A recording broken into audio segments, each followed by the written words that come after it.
Nepal is grappling with unprecedented unrest as a wave of youth-led protests, dubbed the Z Uprising, has led to significant political upheaval and a loss of life. Nepal's political crisis didn't happen overnight. It all started with growing frustration that had been building up for years. Many young people in the country felt they had no future, jobs were hard to come by, corruption was everywhere, and the political system seemed to ignore their concerns. These feelings of helplessness and anger were spreading quietly until one sudden decision pushed everything over the edge. On September 8, 2025, the government shocked the nation by banning 26 popular social media platforms, including Facebook, Instagram, TikTok, and Twitter. The reason gave was to prevent the spread of fake news and harmful content, but most people saw it as an attempt to control public opinions and block conversations that seized the government. For Nepal's youth, who used these platforms daily to communicate, learn, and share their voices, this was unacceptable. Within hours, protests began in Kathmandu and quickly spread across the country. Students, unemployed young people, and concerned citizens took to the streets, holding banners and chanting slogans. They were not protesting the ban, they were expressing years of frustration over unemployment, corruption, and a political system that didn't care about their future. By September 9, the protests escalated. Huge crowds gathered near government buildings, and soon many stormed the federal parliament building. Angry protesters broke windows, overturned furniture, and even set parts of the building on fire.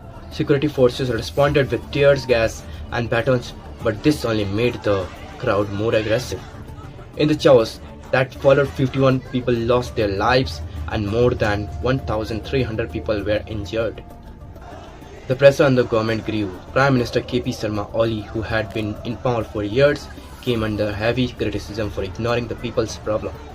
Seeing no way out, he resigned from his position and left the capital seeking refuge in a military camp for protection.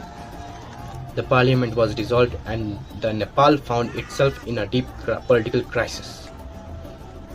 At this critical moment, the country needed new leadership. On September 13, 2025, Sushila Karki, the former Chief Justice of Nepal, was appointed as an interim Prime Minister, the first woman who ever led the country.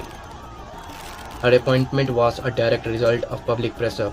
People demanded someone who could bring justice, fight corruption, and listen their concerns.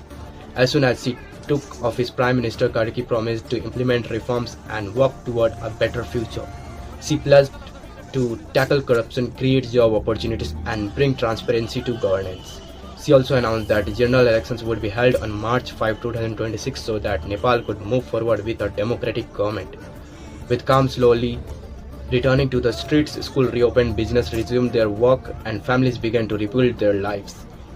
Though the protest led to tragedy and loss, they also gave the voice the youth and showed the ordinary people could stand up against injustice.